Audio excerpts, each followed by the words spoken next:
जे भैया रे बेटे जे नए नए जे बाप से बेर बांधे रे और ससुर से कहते पप्पा जी नकटा बेशरम मारे जा रे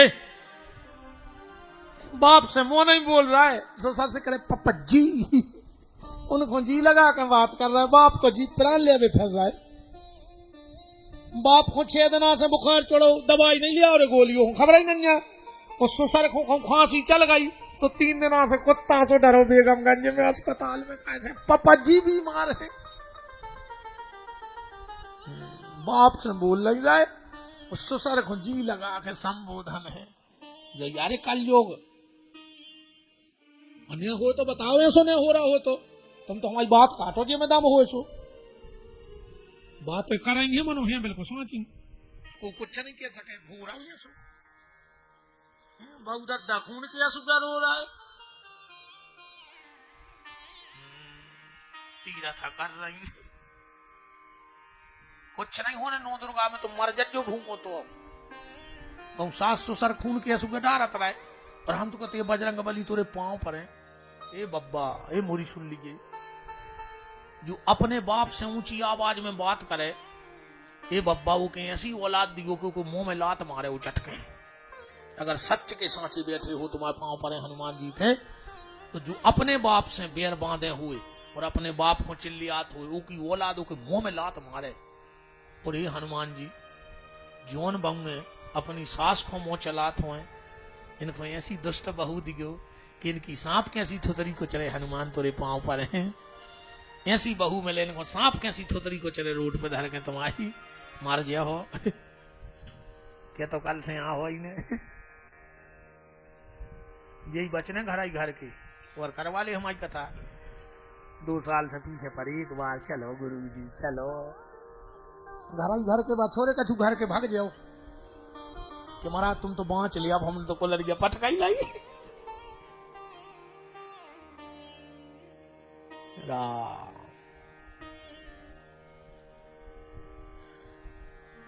कलयुग में ढोंगी लोभी पाखंडी साधुओं का भेष बना बना करके तो धर्म का मजाक उड़ाने लगे तीर्थों में आज भी कोई दिक्कत नहीं है बहुत ध्यान से सुनियो हमारी बात गंगा का वही महत्व है यमुना का वही महत्व है गोवर्धन का वही महत्व है पर ईमानदारी बताओ जो तेजे नाय माय के दाढ़ी रखा रखा के पहुंच गए हैं अगर तुम तीरथ करवे जाओ और कहूं उनके मन से चल जा तो तुम्हारे किराए को पैसा नहीं बच लौट के मर जाओ लूट ले कपड़ा उतरवा ले बताओ अच्छा हम गलत कह रहे हो तो कपड़ा उतरवा ले में तुम उनसे खराब हो जाओ उनके मन के जो भी कहे कि ऐसो करने जो करो वो करो तुम लौटने पे और होते हैं अब ये में तीर्थों को दोष नहीं है पर तीर्थों पे जो जे ढोंगी पाखंडी बैठ गए उनने तीर्थों की महिमा की सीताराम कर दी उनको तो ये सो लगा थे बस नहीं ना वे अपनी आंखें तक बिकवा दे उते ये आंखें और बेचे यार हमें दक्षिणा दाई जा किडनी बेचे दे सुबह पैसा तक जमा कर दे कहा हुई यार कलयुग में माता पिता को सम्मान नहीं है हो तो तुम्हारे बताओ जब 3 चीजों से तो बिल्कुल आदमी को चित्त पटो है पहलो गज्जा से आजकल तो एक वो नवा और वे ये तारों में भी लगा रहा है सिसी झटका नहीं लगा रहा है मर गया हो रहे जे ने झटका लगाओ हो पूरे कागज पर दस्तखत करवा ले अटैकाई में मारो तुम भी झटकाई में मारो गइयों को तो कुछ होने नहीं है झटका में मानो भगवान ने कहूं झटका दे जाओ तो मेड़ा ही के धरे रहे को मगवा के टके मेरे को गारंटी कहा ही लिख ले जे ने झटका लगाया करो के परिवार में झटकाई में मौत न हो तो गन्यों को मार फिर रहे तुम झटका लगा के कचू कचू बेईमान किया था कि गन्यों ने हमारी जमीन खा रहा है फसल गन्या खा रही तुम्हारी फसल बेईमान तुमने पूरी चरनोई भूमि खा ली गन्यों की और तुम गन्यों को नाव लगा रहे पूरी चरनोई भूमि बेड़ ली आदमी ने और हमें ऐसे डर नहीं है हमें कौन चुनाव लड़ने के तुमसे वोट या चाहने के हमारे खिलाफ हो जाओ नेता कहबे में डराए अब भाई तुम वोट ने दे आओ चरनोई भूमि ये से नहीं छूट रही कि जो गांव को भलो आदमी है सबसे ज्यादा तो वो ही दबाए, अब वो दूसरे की कैसे छुड़वा जाए। भज जाई गांव में सब कछुओ भज जाए, यादव पहाड़ पटाए,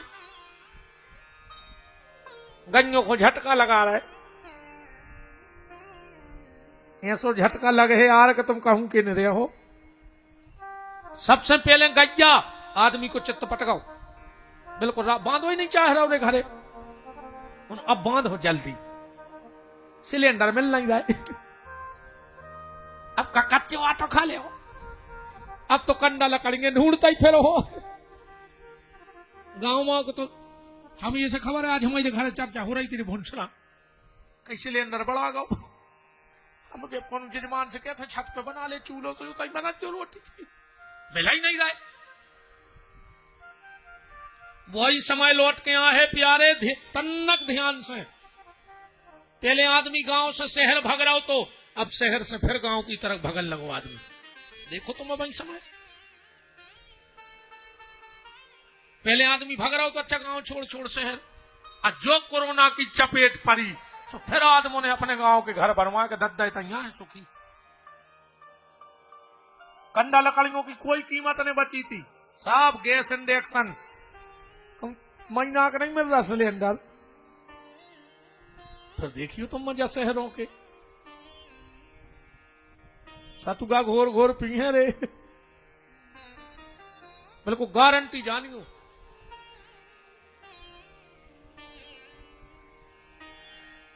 फिर गौ माता का समय लौट के आएगा, ये मेरा मन कहता है। आदमी गैया ढूंढत फिर है कि यार 50,000 में दे दे, मनो एक गैया दे दे, हमें घरे बांधने हैं, समय आया है। और जा भी बिल्कुल गारंटी है, 10 साल 20 साल 25 साल लग जाएं, अपन तो मर जाए भी बचे रहे भी तो देख भी ना मोड़ी मोड़ा देखियो, परिवार बेई बचे जिनके घर में गैया हुई है, बाकी सबको विनाश हो जाए। जिसके घर में गाय होगी वही बचेगा, वही सुखी रहेगा। पहले गांव में नहीं रहे, क्षेत्र में एक आध आदमी को बड़ी बीमारी होती एक आध आदमी को हल्ला मच जा तो कई कहे लगे टीबी हो गई। 10-5 गांव के जो व्यवहारी रहते अपन एक दूसरे के टच में रहते। अब घर में अगर 6 आदमी हैं तो 4 गोली पे चल रहा है, तो सवेरे की गोली नहीं खा रहा है तो इतनी टाइम न तो गांव के सपार तक ले समझ गए, कहूं सवेरे की गोली चूक गए 4:30 बज गए, इतनी टाइम न तो घर के तक कलेबा कर ले मोहल्ला में से पुड़िया आ जैसो। अकू शाम की गोली चूक गए तो सवेरे मरे मिल हो, ऐसी हालत है। हर आदमी गोली पे कया रे 10-10 12-12 साल के मोड़ी मोड़ो खोटे का रहे, कया जो तमाशो। खान पीन बिगड़ गओ, पूरी दवाओं की पिसी खा रहे, दवाओं की सब्जी खा रहे, शुद्ध कछु बचो ही नहीं है। बताओ अच्छा कितनी कीटनाशक दवाई, कैसी दवाई कहा कि अपन ने सोयाबीन में फेंकी रो कचरा मर गओ बनता जहार सी, तो वो सोयाबीन की फलिया पे असर न करो हो, वो अपन नहीं खा रहा है।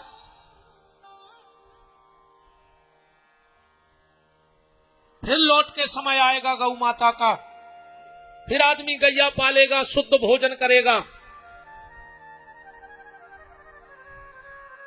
तो पहले नंबर गैया, दूसरे नंबर भैया। भैया की स्थिति बहुत खराब है आज के समय में। देखो अपनी अपनी आत्मा पे हाथ धर के कह दे, यही मग्गा खेरे में पूरा गांव बढ़ जाए तो मैं कोई दिक्कत नहीं है कोई से, पर कहूं सगो भैया बढ़ गओ तो तुम्हारी छाती पे सांप लूट गए यार। ओके लाने जे बैठी जे तो ऐसे मंत्र फूका थे, सुगा से अपड़ा रही तुम्हारों खोजे। पहले खेत में नारी हकत्ती, अब नहीं हके, अब घर की तो हाँ करे। पहले खेत में नारी हकत्ती और अब घर की नारी घर वाले को हाँ करे। अगर जे चाह ले, तुम सगी मताई से नहीं बोल पा रहे, अपने बाप से नहीं बोल पा रहे, तुम सगे भज्जा से नहीं बोल पा रहे, इनने तो ऐसो जादू करो है, जहर से लग रहे होंगे हम तुम्हारे। अब आज हुआ नहीं कल से यात्रा में कल से सुनने की दम हो तो यज्ञ ना हो मैं तो नेट अच्छी घरे तो का हम में गट बता दो है तुम्हारे भी जे में दम हो बे यज्ञ ना आखो ये तो बिल्कुल सीध हो या ना है तुम जैसे हो वैसे ही दिखे हो लांग लपेट को कोनो हम अन्य जजमान को सकोच अच्छी न लगे तो तुम भी क्या दिखाओ तो आज ही लौट गए हाँ मैं मरी पहले तो साथ ही दिन करा ले तुम एक दिन अच्छी लगी शाम को कहती महाराज हम दूसरे बुला ले तुम तो घर जाओ हम गौशाला चले गए अपने ईमानदारी बताओ अगर देवरानी की छत की 2 ईंटें ऊपर हो गई जेठानी को ब्लड प्रेशर लो अगर जेठानी की 2 ईंटें ऊपर हो गई तो देवरानी को ब्लड प्रेशर हाई एक दूसरे को बढ़ तो ही नहीं देख पा रहे घर ही घर में मोहल्ला की भयंकर पक्की सहेली रहे मानो जेठानी से नहीं बोल सकता गांव में दूसरी तो भारी गुंजा कहां इनकी अकेली देवरानी जेठानी हो रही नेवला और सांप घाई आमनो सामनो भाव माने महाभारत उज्जे ज्यादा ब्लड प्रेशर ने बड़ा जो मर गयो लखवा लगे ऐसी मिलो वंशरा तीसरे नंबर पे मैया माँ बाप की कलयुग में कोई कीमत नहीं जी खुदा ही कहने लगी आजकल अपने सास ससुर से कहते जी हो रहे तुमने का कर दो तुमने तो जे तुम्हारे बल माया सही प्रकट हो गए थे 5 फुट के कुछ नहीं करो तुम्हारे सास ससुर ने ये तुम्हारे संज्ञा सजना ऐसे ही प्रकट भाई थे 5 फुट के जो तुम्हें मिल गए कहते ऐसा ही सास से का कर दो तुमने जो तो तुम्हारा कर्तव्य है तो जो तुमने करो तो तुम्हारा कच्छू कर्तव्य नहीं बन रहा हो अब अकेले सास ससुर को कर्तव्य है तो अकू लाख खान ले और आई और का टीवी में भी तो वो ही आसान हमारे बाप ने 1 लाख दिए थे और वो के बाप ने 15 एकड़ जमीन दे दी तुम्हारे घर बाइक हूं अकेली तुम 2 टीवी और कूलर फ्रिज ले आई सुबह के ना आई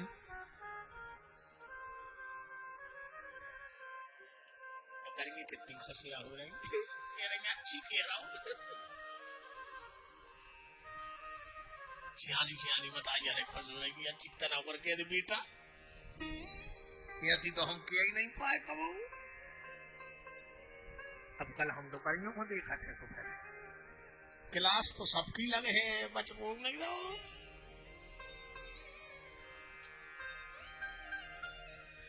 माँ बाप की सेवा करो नारद जी को कहीं शांति ना मिली तो वृंदावन पहुंच गए वृंदावन में नारद जी बांके बिहारी का दर्शन करके लौट रहे थे और पीछे से नारद जी को एक आवाज आई परेशान तो हते ही नारद जी भो भो साधु क्षणम तिष्ठो मचिंत्यायामपि नाशयो ए महात्मा नारद रुक जाओ नारद जी ने पलट के देखा तो क्या देखा एक सुंदर सी युवती जिसकी आयु 30-35 वर्ष की है उसकी गोदी में 90 साल के 2 पुरुष सो रहे हैं 16 साल की कन्याएं पंखा हिला रही हैं नारद जी गए बोले माता आप कौन उन माता ने अपनो परिचय दो अहम भक्ति रीति ख्याता हे नारद मेरा नाम भक्ति है नारद जी तो नचन लगे धन्य वृंदावनम तेनो भक्ति नृत्य करियसी धन्य है इस वृंदावन की भूमि को जहां साक्षात भगवान की भक्ति दिखी हो देखो नारद जी कह रहे हैं माता तुम भगवान को इतनी प्यारी हो इतनी प्यारी हो इतनी प्यारी हो कि जे के घर में तुम चली जात हो वो के घरे भगवान जाता ही है गारंटी है जे के घरे भक्ति को बोर्ड लगो हो जे वो के घरे भगवान जे हैं वो को समाज को हुए बस भगवान के घरे जी चलत नहीं है वो तो भक्ति को बोर्ड भर हुए अब तुम बहुत बड़ी जात में हो गए अब उठाड़े संगरा पटा रहे हो गांव में मुर्गा ने बच रहे हुए दरवाजे सिसियों के ढक्कनों की बोरी भर जाए वो बहुत बड़ी जात के हो क्या करें भगवान तुम्हारी जात को बताओ थाड़े सुंगरा पटाखे खा गए ऐसे भजन से हो रहा कछु हरे राम हरे और घर में मुर्गा दारू धरे का कल्ले में हरे राम ऐसे तो जो भैया ने चल लिया अब न करन दे कौन गणेश जी न करन दे दुर्गा जी न करन दे जय श्री राम जय श्री राम और दिंडू वो 250 ग्राम जय श्री राम। अब का कर ले जय श्री राम हमें क्या बता तुम्हें नन्हे होश दारू पी के गणेश जी शराबे जा रहा है दारू पी के दुर्गा जी शरा रहा है जय श्री राम नर आ रहा है ऐसी जात में से कुछ नहीं हुई। भगवान को सीधो है भगवान के दरवाजे तो के कर्म कैसे हैं और जोंदना भी उते हिसाब हुई गए तुम्हारी जात को हिसाब नहीं होने कि तुम कौन जात के आओ वो तो तुम्हारे कर्मों को हिसाब हुज्जे कि तुम कौन समाज में गए और तुमने कर्म का करे ये को हिसाब देने होते तुम्हें जात मात से ये सुन जग में बिहारी महाराज आए भागवत करत रहे सो पीछे बोलो ये ना तो वही है जो तुम्हें ठाणे होने वही में हमें ठाणे होने और उते तो भीतर को अदखात कि का करो भीतर से। भगवान बोले माता वृंदावन की भूमि धन्य है। अच्छा आज माता कर्मा देवी जयंती भी है एक छोटा सा भाव जगन्नाथ जी का लगा रहे और कथा तो इतना ही की है। एक बार द्वारिका में वृंदावन की महिमा सुनियो नारद जी बता रहे हैं। एक बार द्वारिका में भगवान सो रहे थे कमरा में अंधेरो हतो बगल में रोहिणी जी रुक्मणी जी उनकी पत्नी रुक्मणी लेटी थी। अचानक रुक्मणी जी को लगो कि कमरा में कोई के रोवे की आवाज आ रही है। तुरंत उठी दिया जलाया क्या देख रही हैं कि भगवान की नींद लगी है भगवान की आंखों से अश्रुआ बह रहे हैं अब भगवान के ऊँट हल रहे हैं और उनमें से धीरे से आवाज आ रही है राधा राधा राधा राधा। रुक्मणी ने सोची जी राधा को आए अब भगवान से तो पूछ नहीं सकत जगा के। सुबह हुआ रुक्मणी जी ने और जो भगवान की पत्नियां थी उनसे पूछी बहन जी राधा को आए बोले काय बोले अपने पति देव रात में रो रहे थे सो रहे थे और ओंठों में से राधा राधा राधा कह रहे थे। जामवंती जी बोली कि सुनो जब बात तो सिर्फ 3 जने बता सका थे काय से मथुरा से जब भगवान द्वारिका गए हैं तो सिर्फ 3 जने गए हैं बस चौथा को नहीं गौ वृंदावन की लीला में से को नहीं गौ। एक तो स्वयं भगवान से उनसे पूछ नहीं सका अब उन्हीं की बात उनसे कहा पूछे।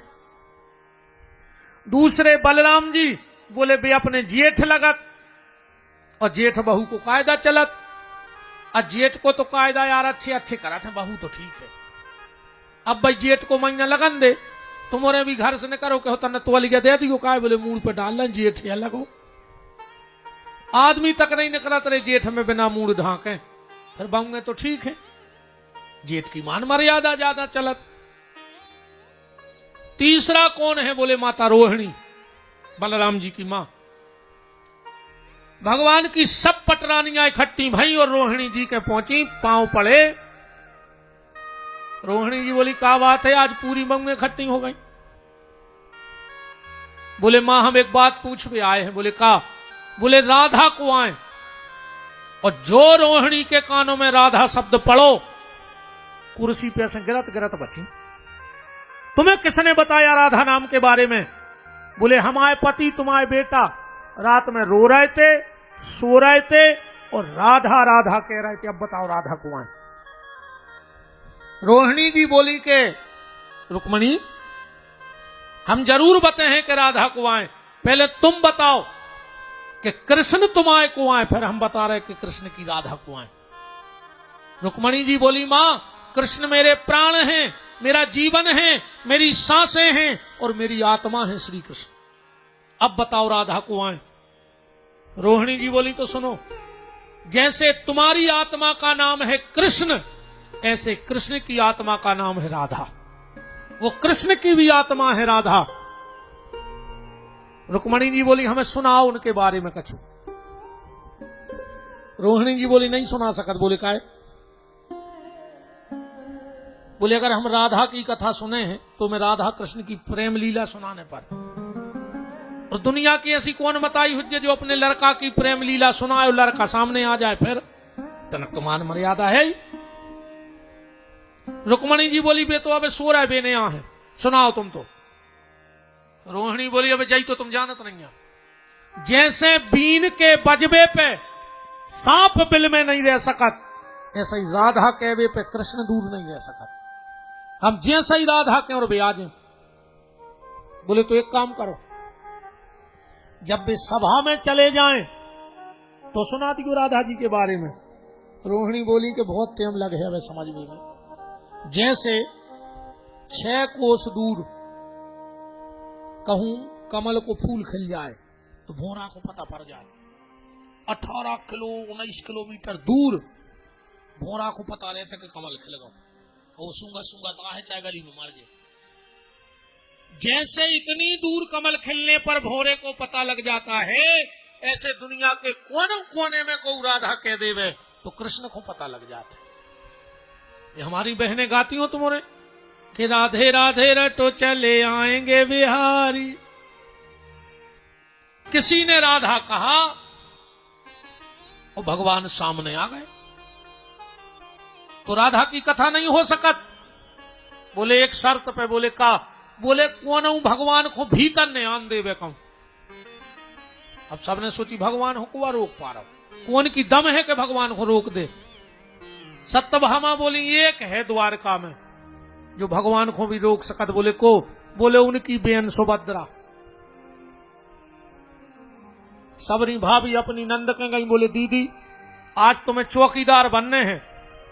अरे सुभद्रा बोली बन्य भाभी तुम्हारे खुश हो हम खुश। बोले आज महल में को आने पाए। सुभद्रा बोली जैसे दाऊ और भज्जा यहां है तुमको तो आ जान दे भीतर। भाभी बोली उन्हीं को नहीं आन देने जब तो तुम्हें चौकीदार बना रहे। बेभन ने आवे। ठीक है नया है। भगवान तैयार भय सभा में चले गए। राधा की कथा बैठ गई। वक्ता माता रोहिणी, भगवान की 16,108 पत्नी बैठी है कथा सुन गई। कहां से चालू करी कथा? भगवान के जन्म से। माता रोहिणी कह रही हैं कि नंदस्तुम आत्मजूत्पन्ने जाता अलहादो महामना आहूय विप्रवेद ज्ञान स्नाता सुचिलंकृता।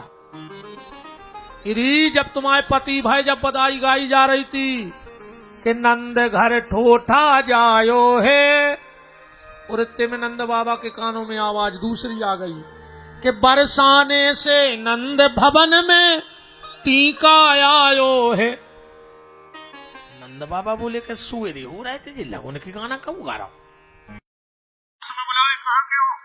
बोले बरसाने के। बोले कहां गा रहे? बोले हमारा टीका लेके आए। बोले कौन को टीका? बोले हमारे राजा वृषभानु ने अपनी बिटिया राधा को तिलक भेजो है। उनने कही के 10 टोन हो तुरंत टीका लगा दी, कौन और ने छेक दे बोला रखा। अब जब कथा कहां हो रही? द्वारिका में। भगवान कहां बैठे? सभा में। तो भगवान मुस्कुरा रहे। बलराम जी बोले आए कन्हैया हंस से रहे। बोले दाऊ कहूं राधा की कथा हो रही। कथा बैठ गई राधा की। बलराम जी बोले चुपचाप काम में मन लगाओ। 24 घंटा राधा राधा राधा कहां कथा बैठ जाए। भगवान ने फिर कान चढ़ाए उतई को। रोहिणी जी कह रही है सुनो तुम्हारा पति हार जात तो राधा से शर्त लगा दे। बोले कैसे? बोले एक बार ने तो भगवान गए जंगल, उनने राधा गई जंगल। भगवान के सखा और राधा जी की सखियां पहुंच गई जमुना जी से। 2 ही पार्टियों में झगड़ा होगा। वे कहे हमारी राधा बड़ी, वे कहे हमारे कृष्ण बड़े। तो कृष्ण के भक्त बोले कि सुनो फैसला करो ये को बड़ो है। बोले कैसे? बोले तुम्हारी राधा जी हमारे कन्हैया से कछु पूछें और अगर वे ने बता पाए तो हम और तुम्हारे घर को पानी भर है जिंदगी भर माए कृष्ण के, और अगर बता दो तो तुमने गोबर कर दो हमारे ते। बोले ठीक है। शर्त लग गई। भगवान के मित्र आए, भगवान से बोले कन्हैया नाक को सवाल है रे, गैर हाजिरी में हारे आए वचन। राधा कछु पूछे बता दियो। अरे भगवान बोले तुम हमें जानत नहीं, हम भगवान आए, 4 वेद 6 शास्त्र 18 पुराण रटे हम, का पूछे हमसे राधा। राधा की सखियां गई, बोली राधा जी अब लाज तुम्हारे हाथ में है, ऐसो पूछियो कि वो गुवारा बता न पाए। कल को सभा लगी, एक पक्षेतर पे एक पक्षेतर पे। भगवान के मित्र बोले पूछो, कन्हैया तैयार हो? भगवान बोले तैयार है, पूछन दे, 1 सेकंड में जवाब दे दे, 1 सेकंड में जवाब दे दे। राधा जी ने पता क्या पूछी? राधा जी ले गई एक तूमा, तूमा तो जाना जो तूमा फल हो, तूमा ले गई और भगवान के सामने ऐसो पकड़ के बोली कन्हैया एक ही तरफ उंगरिया करके को नाव बता दे, हम तुम्हें जान जे। अब भगवान कैसे कहते हैं राधा से कि तू मां, बताओ कैसे कहते हैं कि तू मां, बताओ बताओ। भगवान बोले हम जानत तो हैं। अरे जानत हो तो बताओ। भगवान बोले हम बता नहीं पा रहे। नहीं नहीं दम हो तो उंगरिया करके बताओ को नाव। और राधा जी पकड़े तुम, अब राधा से कैसे कहते हैं कि तू मां। भगवान बोले राधा हम जानत हैं, तो अरे जानत हो तो मुंह से कहो। भगवान बोले डायरेक्ट ने कह पे, बोले फिर कि जड़ जा की पाताल गई और बेल गई आकाश, वो सदा संत के साथ हो। पहले बाबा जी हरे तूमा को कमंडल लेके चलत थे। भगवान मुस्कुरान लगे। बलराम जी बोले हो का गाओ? बोले दाऊ कहूं न कहूं कथा हो रही, नेमान हो तुम, नहीं लग रहा हो तुम्हारा मन कथा ते। भगवान फिर दे गए। फिर महाराज की चर्चा सुनाई, और जो राधा जी दौड़ी है भगवान से मिलवे महाराज में, के बांसुरी सुनी तो गई सुध बुध गोपिन की, चली गई ग्रह काज लोक लाज तज के। गऊ का दोहन छोड़ा किसी ने, भोजन छोड़ा किसी ने, शयन छोड़ा। गई भग भग के, केस खुले बांधे नहीं, बसन बसाए नहीं। ध्यान कहाँ था कि वो जाती सज धज के, क्यों कि कामनी के काम काम काम न जगाई श्याम, वो छोड़े आई काम आज बांसुरी के बज के। राधा जी दौड़ी हैं और इतने भगवान भी खड़े हो गए। राधा और भगवान दौड़े रथ की तरफ, पीछे से बलराम जी दौड़ पड़े। भगवान रथ पे बैठ गए, बलराम बैठ गए और सीधा रथ महलों की तरफ गया।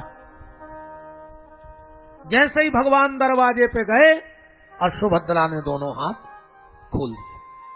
नहीं भैया तुम भीतर नहीं जा सकते। बोले क्यों, क्यों नहीं जा सकते? बोले आज बड़ी मां, एक बात और ध्यान से सुनियो कथा में, भगवान को जब भी जरूरत पड़ती देवकी की, तो कहते बड़ी मां को बुला, छोटी मां को बुला के ले आओ। देवकी को आए भगवान की छोटी मां, और रोहिणी जी को आए बड़ी मां। रोहिणी से कहते बड़ी मां, देवकी से कहते छोटी मां, और जब यशोदा का नाम आता था तो कहते थे मेरी मां को बुला के लाओ। यशोदा को मेरी मां कहा है भगवान ने जीवन भर। देवकी को छोटी मां और रोहिणी को बड़ी मां, पर यशोदा को मेरी मां। सुभद्रा बोली भैया भीतर बड़ी मां कथा कर रही, सब भाभी बैठी हैं, तुम्हें भीतर जावे से मना करो है। भगवान बोले ठीक है बहन, बिल्कुल भीतर ने जान दो, पर कान लगा के सुन तो लेन दो के हो का रहा भीतर। भगवान ने किवाड़ के कान लगाओ। रोहिणी माता रो रो के राधा की विरह की कथा सुना रही है, और जब विरह ज्यादा ही बढ़ गओ, भगवान दोनों हाथ उठा के चिल्लाने लगे राधा राधा राधा। और इतने रोए भगवान कि भगवान के हाथ गल गल के जमीन पर गिर गए थे, ऐसे 2 ही हाथ गल गए। बलराम जी ने देखो कि कन्हैया के 2 ही हाथ गल गए। सुबह चिल्लाने लगे कन्हैया कन्हैया। सो राधा के प्रेम में हाथ गले भगवान के, और भगवान के प्रेम में हाथ गल गए बलराम के। सुभद्रा ने देखी कि 2 ही भाइयों के हाथ गल गए। भगवान चिल्ला रहे थे राधा, बलराम चिल्ला रहे थे कन्हैया, और सुभद्रा चिल्लाने लगी, भैया भैया। इन्हीं के हाथ गल गए। ऊपर नारद जी खड़े थे। बोले, प्रभु जा कौन सी लीला है तुम्हारी? इस अवतार का नाम क्या होगा? भगवान बोले, इसका नाम होगा राधा।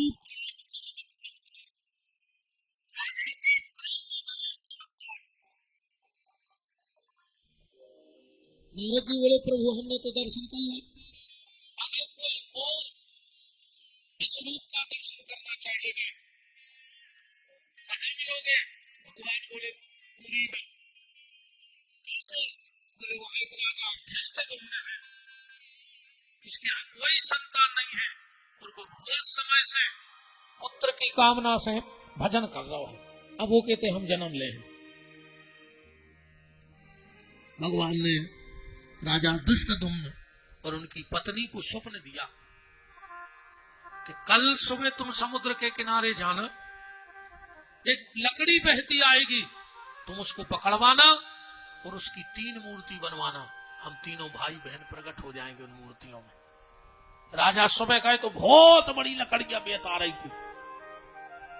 राजा ने लकड़ियां किनारे लगवाई, पूरे राज्य के बड़े बड़े कारीगर बुलवाए, पर जो भी वो लकड़ियां के पास जाए हथौड़ा छेनी लेवे टूट जाए।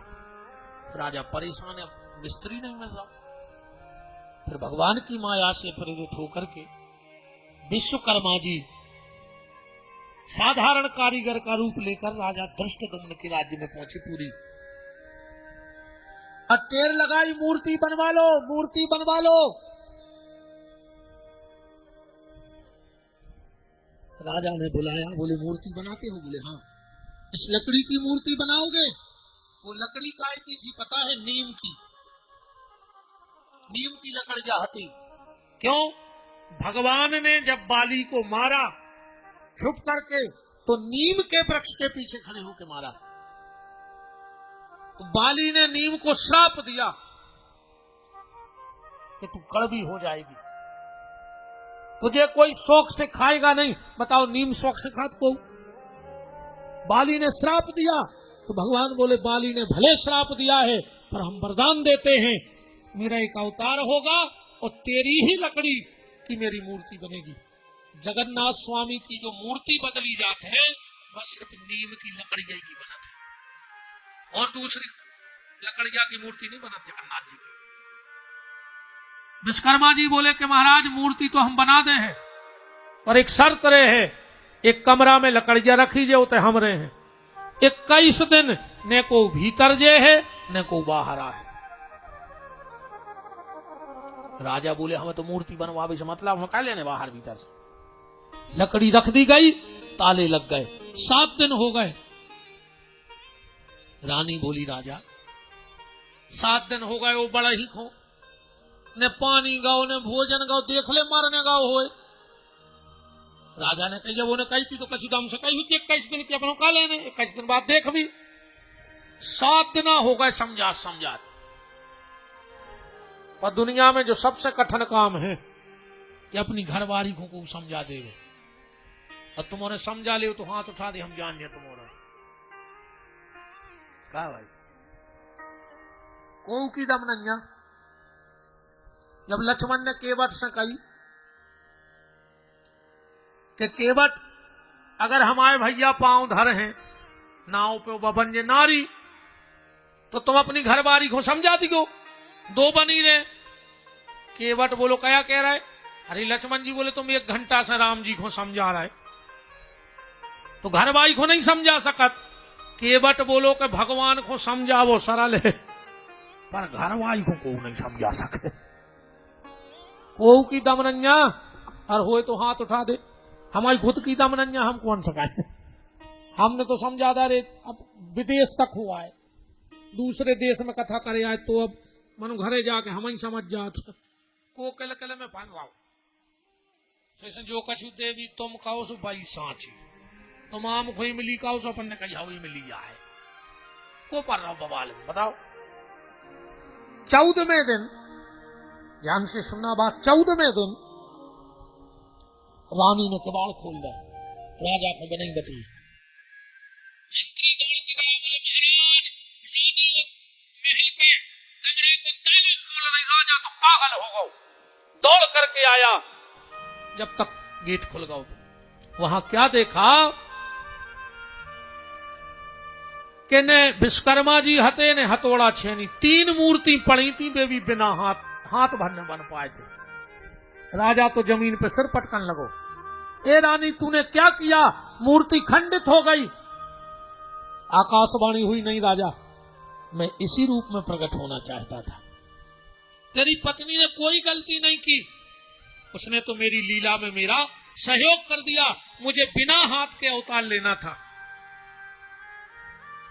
भगवान बोले मां वरदान मांगो, तुम जो चाहती हो, मैं तुमसे बहुत खुश हूं। राजा ने इशारों करो कि संतान मांग ले, अपन बिना औलाद है। अब जब भगवान खुद ही कह रहा है कि मांग ले, रानी ने कहा प्रभु मांगे। भगवान बोले मां वरदान मांग लो। राजा बोलो लड़का मांग ले, पूरी प्रजा इकट्ठी हो गई थी। राजा बड़ा धर्मात्मा था, सबने कही रानी संतान मांगो। रानी ने 2 ही हाथ जोड़ के कही भगवान अगर हमें वरदान देने होए तो एक ही वरदान दे दे। बोले का, हमें जो वरदान दे दे कि हम जीवन भर को बांझ हो जाएं, हम आज तक औलाद न हो। राजा बोले पागल हो गई, हजारों साल तपस्या करी और भगवान आए, और जब उनने वरदान की कही तुमने बांझ होवे को वरदान मांग लो। रानी की आंख में आंसू आ गए। राजा तुमने सुना नहीं, भगवान ने मुझसे क्या कहा था? बोले क्या? उनने कहा था मां वरदान मांग लो। उन्होंने मुझसे मां कहा, और राजा मैंने सोच लिया कि एक बार मुझे भगवान ने मां कहा, अब मुझे दूसरा मां कहने वाला चाहिए ही नहीं। आज से ये भगवान ही मेरा बेटा होगा, अब मुझे मां कहने वाला नहीं चाहिए। भगवान ने कहा धन्य है माता तेरे लिए, जा आज से तू मेरी माता रहेगी। आज भी जगन्नाथपुरी जज्जो जेजे को दक्षिण द्वार पे 2 चीटका बने हैं राजा रानी के।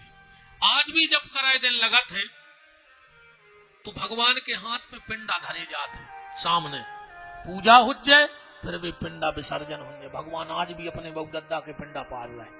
आज भी श्राद्ध होते जगन्नाथ में उनके माता पिता की, भगवान की 1 बीघा जमीन है, बाकी तो सब ट्रस्ट के नाव है। 1 बीघा जमीन भगवान के नाव है जगन्नाथ जी के।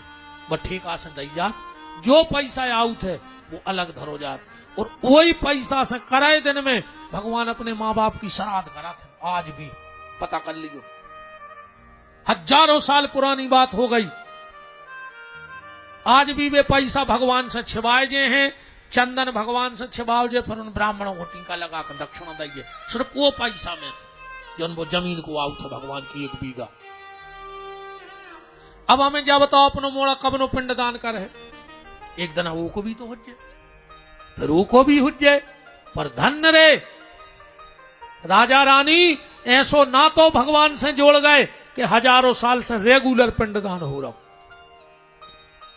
भगवान से कोई ना कोई हमारा रिश्ता, हमारा संबंध जरूर होना चाहिए। ये वृंदावन की महिमा है। फिर नारद जी को बद्रिकानाथ भेजो गो, उते से 4 भैया कथा खो हामी भरी, हरिद्वार में कथा बैठी, फिर धुंधली धुंधकारी की कथा सुनाई गई। तो मैंने तो सब जाने तो यार का बता दें अलग से। अच्छा तो मैंने ये पता कि धुंधली है तो धुंधकारी है तो बिगड़ गाओ, तो फिर गज्जा के गु करण भाई थी, फिर आत्मदेव भी मर गए, धुंधली कुआ में कूद के मर गई। काहे भाई से मारी के पति को तकलीफ दाई थी, और जो पति को तकलीफ दे वो बड़ा तो खराब कट है, जा भी गारंटी है। माताओं को रोज नियम बनाओ चज्जी, उठ के पति के पांव पर हो चज्जी, आज जाकर पल्ली को घर वाली के पांव पर हो, पल्ली को भी अनहर तुम्हारे हाथ जोड़े आज है। ये बजरंग बली जी को घर जाके अपने घर वाले के पांव ने पड़े, वो गर्मी में मुंह में छाले हो जाए।